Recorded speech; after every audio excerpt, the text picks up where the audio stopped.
How does it look like for XRP for the year 2022? What's next? Stay tuned to find out. You don't want to miss out on this.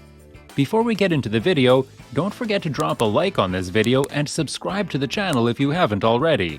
Make sure to enable all your notifications to our channel to keep up with all the hottest secrets in the world of XRP.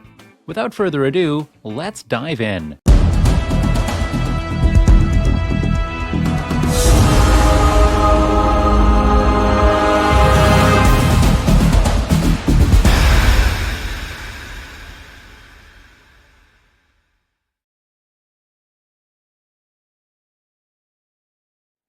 Well, so I think there's a good question to conclude on, and I'll give you another plug. We will switch to Pigeonhole here in a moment, although I think Ross and I are both going to make predictions before we wrap up as we look 1 year ahead. But let me touch briefly, I do think it's useful to step back sometimes, and I think we get so caught up in the craziness of the crypto markets, and we lose sight of big picture. What problem are we really trying to solve at a macro level? And for Ripple, that always comes back to a common three words as a refrain, and it's really about enabling an internet of value. I moved to Silicon Valley 21 years ago in the earliest days of the internet that we all enjoy today, and the internet as we know it today was really about data interoperability. I can access any piece of data for anywhere in the world, whether it's a piece of information, whether it's a number. That data interoperability has really catalyzed lots of positive momentum for the global commerce and even global society. When we talk about money interoperability or value interoperability, that doesn't exist today. And if we can make value networks interoperable in the same way data networks are interoperable, I think there's a lot of secondary and tertiary impacts that are hard to predict, but could get very exciting. So in the same way that 21 years ago, I don't think we could have predicted that you could take out your mobile phone and click on your Grab app and have a car waiting for you outside in seconds or minutes or, well, fast. It's hard to predict exactly how some of the dynamics of dramatically improving the speed and dramatically lowering the cost of payments is going to have in terms of changing society.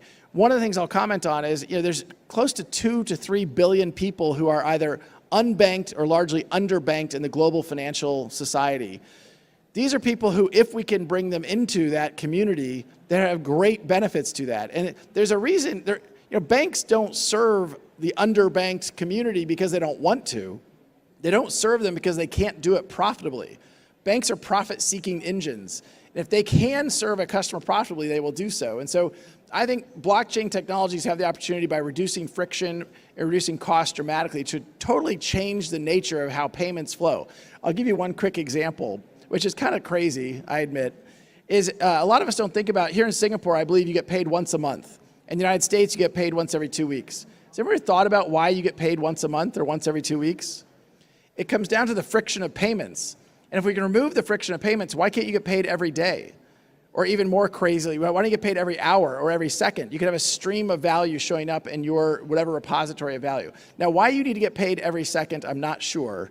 But I do think there's a lot of dynamics that have been built around getting paid every 2 weeks or getting paid every month. And as we remove the friction of payments and make that dramatically easier, I think you're going to see secondary and tertiary effects that are very difficult to predict, just like we couldn't have predicted Grab 20 years ago. All right, so with that, before we go to questions, a prediction for what we'll be surprised about 1 year from now.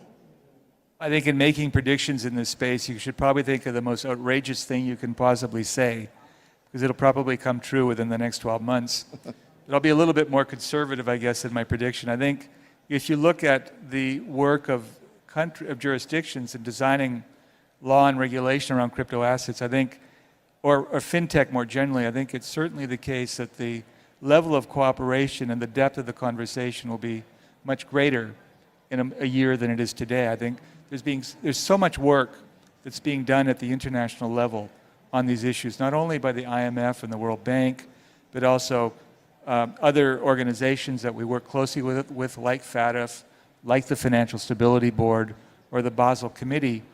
Basically, everybody is focused on fintech, thinking through its potential and thinking through regulatory approaches. And this is going to certainly deepen. I think from the perspective of the IMF, I think our engagement with our members will continue to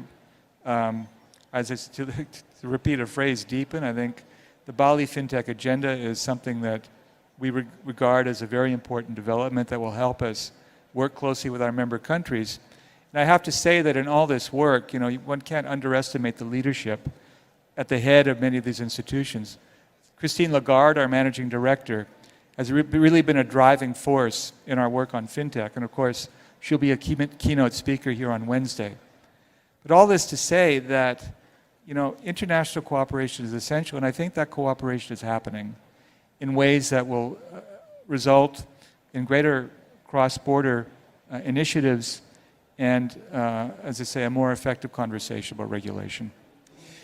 So my prediction, about 1 year ago, I actually was here at the Singapore FinTech Festival, and I got in trouble when I went back to the office because the PR team said I had overstepped by predicting that within a year, I predicted that financial institutions like banks would be using XRP in their payment flows. And that was a year ago that I made that prediction, and I go back to the office and everybody was like, Brad, you're not allowed to say things like that. It turns out I was right, which I remind the team of. So now as I look forward a year from now, like what are the things that are hard for us to imagine being true? And not even specific to Ripple or to XRP's community. I think one of the things that will surprise us a year from now is that banks will be custodying digital assets directly.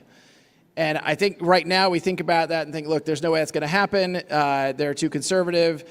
And I think what you're seeing is, two things happening. One is banks are seeing that a lot of money is being made by digital asset exchanges globally, and banks are profit motivated.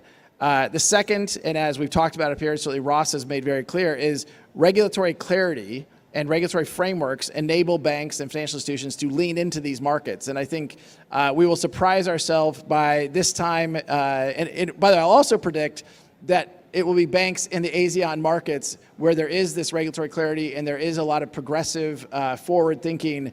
They'll be the first to actually allow for crypto assets custody in their accounts. We hope you liked this video. And if you are looking for more updates, subscribe to our channel as we keep updating our viewers constantly on the latest events. Hit the like button and comment below what your predictions are for this cryptocurrency. Until we meet again, keep investing and making the best choices.